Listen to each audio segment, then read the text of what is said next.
जब नहीं मानी तो महाराज कश्यप ने कहा जाओ, तुम एक पुत्र की कामना कर रही हो, तुम्हारे एक नहीं दो पुत्र होंगे, परंतु वो दोनों ही राक्षस प्रवृत्ति के होंगे। तभी दिति के दो पुत्र हुए जिनका नाम है हिरणाक्ष और हिरणाकश्यप।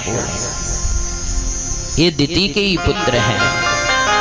इधर देवता अपनी माँ अदिति के पास में पहुंचे और प्रार्थना करते हैं कि हे माँ, हम स्थान विहीन हो गए, हमारे पास रहने को भी जगह नहीं है।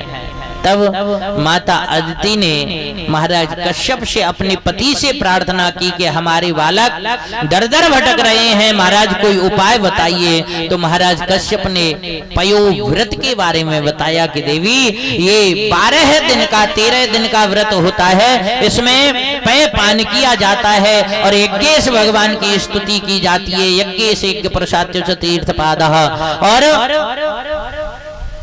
इसको तुम करो, तुम्हारे घर स्वयं भगवान अवतरित होकर के आएंगे। माता अदिति ने पयोव्रत किया और पयोव्रत के प्रभाव से माता अदिति के यहाँ स्वयं साक्षात परब्रह्म परमात्मा बाल रूप में अवतरित होकर के आए, वामन अंगुल के प्रभु प्रकट हुए। इसलिए उनका नाम वामन भगवान पड़ गया। बोलिए वामन भगवान की जय हो। जैसे ही वामन भगवान का प्राकट्य हुआ, माता अदिति ने प्रभु को कोपिन धारण कराई, लंगोटी। साक्षात बृहस्पति जी ने यज्ञोपवीत संस्कार कराया, सप्त ऋषियों ने कुशासन प्रदान किया, जगत जननी माँ ने उनको भिक्षा पात्र कमंडल प्रदान किया। सबसे वामन भगवान भिक्षावृत्ति करते हैं और भिक्षावृत्ति करके जब अर्पण करने लगे तो बृहस्पति जी ने कहा कि यदि तुम्हें भिक्षाई लानी है तो जाओ राजा बलि के द्वार पर और राजा बलि से भिक्षा में त्रिलोकी को प्राप्त करो और त्रिलोकी को प्राप्त करके देवताओं को समर्पित कर दो। आज वामन भगवान राजा बलि के द्वार की तरफ चल देते हैं। छोटा सा रूप, वामन अंगुल के प्रभु। एक हाथ में छत्र है, छाता है, एक हाथ में कमंडल है, अंग पर केवल लंगोटी पहने हुए हैं प्रभु, गले में माला पहने हुए हैं, चरणों में खड़ाऊं धारण किए हुए हैं और प्रभु चले जा रहे हैं। राजा बलि के द्वार पर पहुंचे, सेवकों ने जैसे ही देखा ऐसा लगता है कि जैसे स्वयं साक्षात भगवान इस धराधाम पर पधारे हो। जो भी प्रभु को देखता है ना, वो प्रभु का दीवाना हो जाता है, वो प्रभु के ऊपर समर्पित हो जाता है। सेवकों ने जाकर के राजा बलि को बताया, महाराज द्वार पर एक छोटा सा संत आया है। राजा बलि दौड़ा दौड़ा आया, जैसे ही वामन भगवान को देखा अपनी सूध बुध भूल गया और वामन भगवान के चरणों में साष्टांग लेट गया, साष्टांग प्रणाम करने लगा लेट करके और अपनी प्रशंसा स्वयं करने लगा। अरे प्रभु, आज तो मैं धन्य हो गया, कृतार्थ हो गया। मुझे ऐसा लगता है कि आज मेरा यज्ञ सफल हो गया है। मुझे आपको देख करके महाराज ऐसा लगता है कि स्वयं भगवान मेरे द्वार पर आ गए हों। सज्जनों, जब व्यक्ति अपनी प्रशंसा खुद करने लग जाए ना, तो समझ लेना अब कुछ गड़बड़ होने वाला है। ये प्रशंसा भी पतन का कारण बन जाती है। अपनी प्रशंसा स्वयं करने लगा है राजा बलि। वामन भगवान का बड़ा सुंदर स्वागत किया, चरण धोए, चरणामृत लिया, सुंदर आसन पर बिठाया और राजा बलि चरणों में बैठ करके हाथ जोड़ करके बोला, महाराज के ही कारण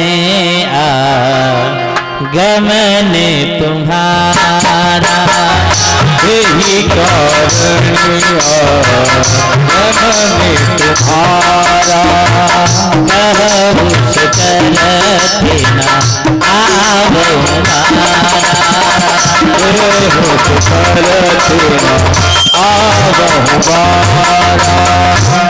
राजा बलि धीरे से बोला, महाराज आप किस लिए आए हो, आज्ञा दीजिए। आपको कहने में देर लग रही है, लेकिन मुझे पूर्ण करने में देर नहीं होगी। आप तो कह दो आपको क्या चाहिए। बामन भगवान बोले, राजन हम यहाँ कुछ मांगने नहीं आए हैं। राजा बलि हंसने लगा, बोले महाराज कैसी बात करते हो, हमारे द्वार पर तो जो भी संत आता है ना वो कुछ ना कुछ मांगने ही आता है। बामन भगवान बोले, तो राजन हम मांगने नहीं आए, अरे हमने तुम्हारा बहुत नाम सुना कि राजा बलि बहुत बड़ा दानी है, तो राजन हम तो केवल तुम्हारा दर्शन करने आए हैं। राजा बलि बोला, महाराज क्या कह रहे हो। बोले, हाँ राजन, आप जैसे दानी पुरुषों के दर्शन करने से जन्म जन्मांतर के पापों का नाश हो जाता है, तुम्हें पता नहीं है। धरसे परसे मुख मंगन पाना, रसे परसे मुख मंजन पाना, कटाही पाप कर वेद पुराना, कटाही पाप कहे वेद पुराना। अरे महाराज, आप जैसे धर्मात्मा महापुरुषों के दर्शन करने से जन्म जन्मांतर के पापों का नाश हो जाता है, सो हम तो आपका दर्शन करने आए हैं। आप लोग भी ध्यान से सुन लीजिए, जो लोग दान करते हैं ना, भगवान उनका दर्शन करने आते हैं। ये जरूरी नहीं है कि आप कितना दान करते हो। शास्त्र तो कहता है, दान धर्मान राज धर्मान मोक्ष धर्मान विभागसम। कितनी भी परिश्रम से धन कमाया गया हो, कितनी भी मेहनत से धन कमाया गया हो, उसमें से दशांश दान कर देना चाहिए। कितनी भी मेहनत से कमाओ, उसमें से भी दान करना। ऐसा नहीं सोचना चाहिए हम दान कर देंगे तो फिर हमारे तो घाटो हो जाएगा महाराज, है? अच्छा, एक जगह कथा हो रही थी तो हमने कथा में कहा कि भाई दशांश दान करना चाहिए। अब एक सेठ जी थे बड़े पैसे वाले, कथा के बाद शाम को हमारे पास आए, हाथ जोड़ के धीरे से बोले, महाराज जी कथा बड़ी अच्छी कहते हो। मैंने कि भैया इसमें हमारा अपना कुछ नहीं है, कथा अच्छी है? इसमें कोई संदेह नहीं है। फिर धीरे से बोला, महाराज जी पर आज की कथा जो आपने कही ना दशांश दान करने की, ये बात हमारी समझ में नहीं आई। हमने कहा क्यों नहीं आई? बोले, महाराज देखो, आपने कहा कितनी भी मेहनत से धन कमाओ, उसमें से दशांश दान कर देना चाहिए, परंतु महाराज 100 रुपए में से दशांश दान करें तो कोई फर्क नहीं पड़ता। 100 रुपए का दशांश कितना होता है? 10। अब 100 रुपया में 10 रुपया चलेगी तो कोई फर्क ना पड़ा। 1000 रुपए का दशांश चला गया तो भी कोई फर्क नहीं पड़ता। 1000 रुपए का दशांश कितना होता है? 100 रुपए। 1000 में से 100 चले गए तो कोई फर्क नहीं पड़ता। परंतु महाराज लाख में से जब दशांश जाता है तो बहुत पीड़ा होती है? अब 1 लाख का दशांश कितना होता है? 10,000। और 1 लाख में तो 10,000 जब जान महाराज, ऐसा कुछ नहीं है कि जब कम हो तो दशांश कर दो और जब ज्यादा हो तो कम दान करें। हमने कहा भाई ऐसा नहीं है, ये तो शास्त्र का नियम है। कितनी भी परिश्रम, कितनी भी मेहनत से धन कमाओ, उसमें से दशांश दान करना चाहिए। लेकिन सज्जनों, दान करने में कभी पीछे नहीं रहना चाहिए। दान करने से कभी धन की कमी नहीं आती। अब आप ऐसा मत सोचना कि महाराज इसलिए कह रहे हैं कि दान करो, हैं? चिड़िया चोंच भर ले गई, घट्यो न शरता नीर, और दान किए धन ना घट्यो, कह गए दास कबीर। दान करने से कभी धन की कमी नहीं आती है। आप 1 रुपया दान करोगे, 2 रुपए की व्यवस्था भगवान खुद आपको करके तैयार मिलेंगे, हैं? लेकिन एक बार मन से दान करके देखो।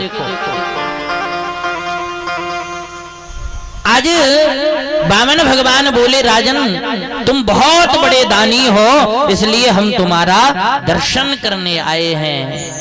राजा बलि मनी मन सोचने लगा, भाई दिखने में तो बहुत छोटा लग रहा है पर बहुत बड़ा ज्ञानी है।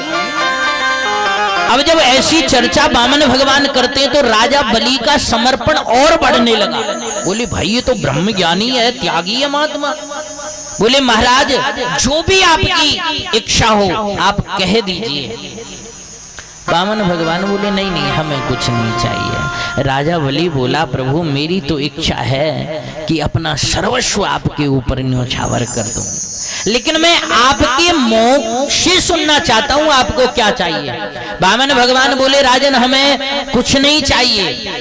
राजा बलि सोचने लगा शायद महात्मा है लेते नहीं होंगे हाथ में, अब हमें तो कुछ देना ही है भाई, आए पहली बार तो अब ये नहीं लेते तो ऐसा करेंगे इनके आश्रम पर पहुंचा देंगे। राजा बलि हाथ जोड़ के बोला महाराज आप नहीं लेते हो तो कोई बात नहीं, ऐसा करो अपने आश्रम का पता दे दीजिए, हमें जो देना होगा आपके आश्रम पर भिजवा देंगे। वामन भगवान बोले राजन हमारा आश्रम नहीं है। अरे हम तो राजन यत्र तत्र सर्वत्र भ्रमण करते रहते हैं। राजा बलि बोला आश्रम नहीं है? बोले नहीं राजन हमें आश्रम की आवश्यकता नहीं है, क्योंकि राजन तुम जानते हो एक ना एक दिन आश्रम भी बंधन का कारण बन जाता है। अरे राजन तुम जानते नहीं हो रमता योगी बहता पानी ही पवित्र माना जाता है। राजा बलि सोचने लगो भाई चाकू बहुत ज्यादा ज्ञान है। बोले महाराज खाली हाथ नहीं जाने दूंगा, आप कहो तो आपको आश्रम बनवा दूं। वामन भगवान बोले नहीं नहीं राजन हमें आश्रम की जरूरत नहीं है। राजा बलि बोला तो प्रभु कुछ तो सेवा दीजिए, आप जो कहोगे मेरे प्राण मांगोगे तो प्राण भी आपके चरणों में न्योछावर कर दूंगा, परंतु आपके मुख से सुनना चाहता हूं आपको क्या चाहिए। वामन भगवान बोले कुछ नहीं चाहिए। राजा बलि प्रभु के मुखमंडल को निहारने लगा। प्रभु मंद मंद मुस्कुरा रहे हैं। अब प्रभु की मुस्कान पे तो बड़े बड़े योगियों का ध्यान भंग हो जाता है? प्रभु की एक मुस्कान इतनी प्यारी है, इतनी अद्भुत है कि एक बार जो उस मुस्कान का दर्शन कर लेता है, उस मुस्कान का चिंतन भर कर लेता है। हे सज्जनों आपको सत्य कहता हूं कि कभी भगवान के मुखमंडल का चिंतन करके देखना, भगवान आपको यही संकेत करते हैं यदि तुम मेरे मुख का चिंतन करोगे तो आपके जीवन में भी मुस्कान भर जाएगी। राजा बलि से प्रभु ने इनकार कर दिया, मुझे कुछ नहीं चाहिए। राजा बलि हाथ जोड़ के धीरे से नीचे सिर कर लिया और धीरे से कहा कि गुरुदेव मेरी इच्छा है, यदि आप कहो तो प्रकट करूं। वामन भगवान बोले कहो क्या कहना चाहते हो। बोले गुरुदेव आप बहुत सुंदर लग रहे हो, बहुत प्यारे लग रहे हो, आप आज्ञा दे दो तो तथान्न पिए मुतवा विप्र कन्याम। हे गुरुदेव एक सुंदर से संस्कारवान ब्राह्मण की सुंदर सी संस्कारवान कन्या से मैं आपका विवाह करा देता हूँ। वामन भगवान धीरे से बोले क्या कहा राजन, दोबारा कहना। राजा बलि मन में सोच भी लगो, ब्याह को लड्डू फूट भी लगो। राजा बलि ने सोचा शायद भगवान की इच्छा हो गई। राजा बलि पुनः बोला गुरुदेव सुंदर से संस्कारवान ब्राह्मण की कन्या से मैं आपका विवाह करा देता हूँ। वामन भगवान बोले करा दोगे? राजा बलि बोला एक बार आप हाँ तो कहो। आपको हाँ कहने में देर हो रही है, लेकिन मुझे पूर्ण करने में देर नहीं होगी। वामन भगवान बोले राजन मुझे विश्वास है तुम विवाह करा दोगे, परंतु राजन अभी तो हम अकेले हैं, यत्र तत्र भ्रमण करते रहते हैं, परंतु जब एक से दो हो जाएंगे तो फिर भाई रहने की व्यवस्था तो चाहिए। अब हमारे पास धन दौलत तो है ना जो मकान बना ले। राजा बलि बोला आप क्यों चिंता करते हो प्रभु, आपके लिए सुंदर सा भव्य अद्भुत कंचन का महल बनवाऊंगा, आप बिल्कुल चिंता मत करो। आप तो कह दो विवाह करा दूं। वामन भगवान बोले पर राजन विवाह तुम करा दोगे, रहने की व्यवस्था तुम कर दोगे, पर खाने की व्यवस्था कौन करेगा? अभी तो हम अकेले, मिल जाए तो भी ठीक, न मिले तो भी ठीक, और जब ये 2 हो जाएंगे तो उनके उधर की पूर्ति करना तो हमारा फर्ज कर्तव्य धर्म हो जाएगा। राजा बलि बोला प्रभु आप क्यों चिंता कर रहे हो, मेरे राजकोष से सब व्यवस्था हो जाएगी, आप तो बस कह दो विवाह करा दूं। वामन भगवान बोले राजन फिर 2 से हम 4 भी होंगे, यानी हमारे बाल बच्चे भी होंगे, भाई उनकी जिम्मेदारी कौन लेगा? उनको खाने को, रहने को, पढ़ने को, विद्याध्ययन भी आजकल बड़ा पैसा लगता है पढ़ने में, बोले कहां से व्यवस्था होगी? राजा बलि बोला प्रभु आपके बच्चों के लिए स्पेशल पाठशाला खुलवा दूंगा, मेरे राजकोष से सब खाने की, रहने की सब व्यवस्था हो जाएगी आपके परिवार की, आप तो बस कह दो विवाह करा दूं। वामन भगवान धीरे से बोले राजन मुझे विश्वास है तुम विवाह करा दोगे, रहने की व्यवस्था भी तुम कर दोगे, खाने की व्यवस्था भी तुम कर दोगे, बच्चों की व्यवस्था भी तुम कर दोगे, परंतु राजन ये बताओ मान लीजिए कभी मेरी पत्नी मर गई तो? राजा बलि बोला मर गई तो क्या 2-4 दिन रो लेना। राजा बलि तुरंत खड़े हो गए आसन से, बोले क्या कहा, मुझे रोना पड़ेगा? राजा बलि ने सोचा कहीं बात बिगड़ ना जावे, बोले नहीं नहीं प्रभु आपको बिल्कुल रोना नहीं पड़ेगा, रोने के लिए भी मैं नौकर भेज दूंगा, बस आप तो कह दो विवाह करा दूं। वामन भगवान धीरे से बोले सच कहो राजन क्या मेरी पत्नी मरेगी तो मुझे रोना पड़ेगा? राजा बलि बोला हाथ जोड़ के गुरुदेव सच तो यह है कि आपकी पत्नी मरेगी तो थोड़ा सा तो आपको रोना ही पड़ेगा, सचमुच में मत रोना, परंतु संसार को वास्तविकता पसंद ही नहीं है, दिखावा आपको करना ही पड़ेगा, थोड़ा बहुत तो आपको रोना ही पड़ेगा, रोना नहीं भी आ रहा है तो भी रोना पड़ेगा। वामन भगवान बोले क्या कहा मुझे रोना पड़ेगा? बोले हाँ महाराज संसार को दिखावा पसंद है, जैसे हमारी माताएं जाती हैं ना कहीं हैं, फिर देखो रोती हैं तब है, जब गांव तक पहुंचे तब तो साड़ी यहाँ, और जैसे ही घर नजदीक आयो वैसी घूंघट लगा लेंगी इतना है, और फिर रोने का देखो सुर में सुर क्या मिलाती हैं। बस्ती वाले भी सोचने पर मजबूर हो जाते, अरे भाई कितनी हितैषी है ये, देखो कितनी जोर से रो रही है। अब जब तक घर ना पहुंचे घूंघट में थी आंखन को मीड़ती जाए और सुर में सुर मिलाई रही है, अब आंसू तो निकले कैसे बताओ हैं? अब जब घर के नजदीक पहुंचे मीड़ने से भी आंसू नहीं निकले तो घूंघट थोड़ा और नीचे किया, फिर धीरे से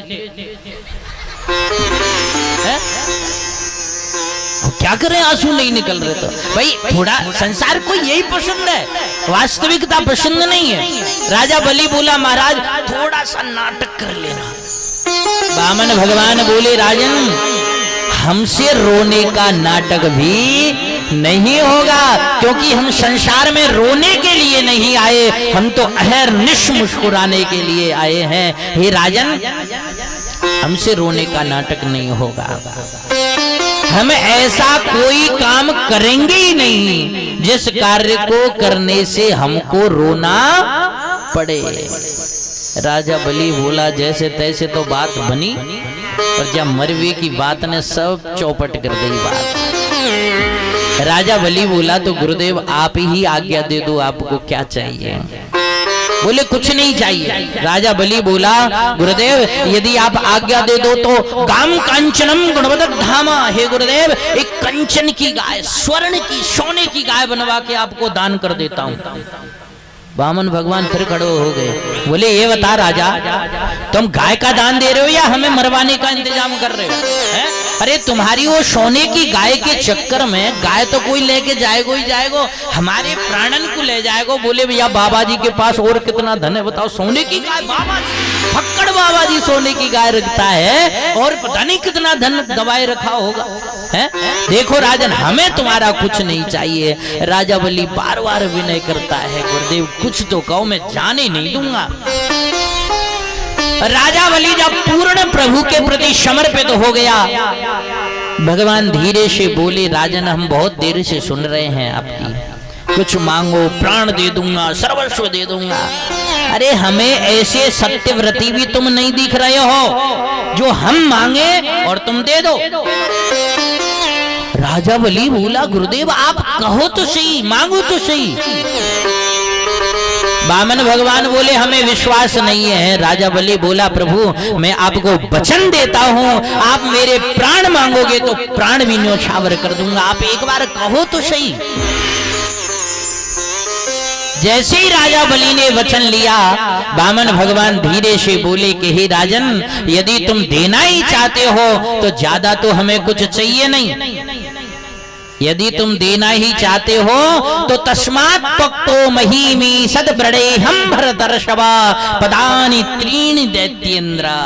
वामन भगवान ने क्या कहा? पदानि त्रीणि दैत्येन्द्र, केवल 3 पग भूमि। राजा बलि जोर जोर से हंसने लगा, बोले देखो तो सी हम बुद्धि ने गुना है, हम आश्रम बनवाने की कह रहे हैं, हम स्वर्ण का महल बनवाने की कह रहे हैं, लेकिन जगी बुद्धि कहाँ टिकी है? 3 पग भूमि है। अरे किसी ने सही कहा है, अग्रिम बुद्धि वाणिया और मध्यम बुद्धि जाट और तुर्क बुद्धि तुर्कुड़ा बामन चौपट है। देखो तो सीजा ब्राह्मण बालक पे कछु मांगवो भी नहीं आयो है, केवल 3 पग भूमि। वामन भगवान बोले पहले पूरी बात सुन लो। बोले बोलो। बोले तस्मात् त्वक्तो महीमी सद्व्रणे हम भरतर्षभ पदानि त्रीणि दैत्येन्द्र सम्मितानि पदा मम। हे राजन, मुझे 3 पग भूमि चाहिए, परंतु वो 3 पग भूमि में अपने ही पैरों से नापूंगा। राजा बलि बोला, नाप लो जहां से इच्छा हो। वामन भगवान बोले, तुम दान दे रहे हो, कोई एहसान थोड़ी कर रहे हो। आजकल लोग तो दान कम एहसान ज्यादा करते हैं, हाँ दान देंगे 10 रुपया, एहसान करेंगे 100 रुपए का है? दान करते समय समर्पणता होनी चाहिए, सहजता होनी चाहिए, सबलता होनी चाहिए। आजकल तो लोग मंदिरों में जाते हैं तो ऐसे फेंकते हैं रुपया, है? बताओ, संत महाराज को दक्षिणा देंगे, ये पता ही नहीं है हमें कैसे देना चाहिए, दान कब कैसे, ये भी एक अपनी व्यवस्था है, दान कैसे करना चाहिए है? कुछ लोग तो ऐसे हैं कि दान की बोल देते हैं और फिर लिखवा देते हैं, महाराज इतना लिख लो है। अच्छा, इसी संदर्भ में एक याद आ गया, एक बार एक व्यक्ति 1 रुपया भी दान नहीं करता। सुना दें या रहने दें? जोर से बोलो और जोर से, ऐसे बोलोगे तो फिर कैसे सुनाएंगे? एक बार जोर से कहिए, राधे राधे, और थोड़ा जोर से, हाँ अब सुनाएंगे। 1 रुपया भी किसी को दान नहीं देता, लेकिन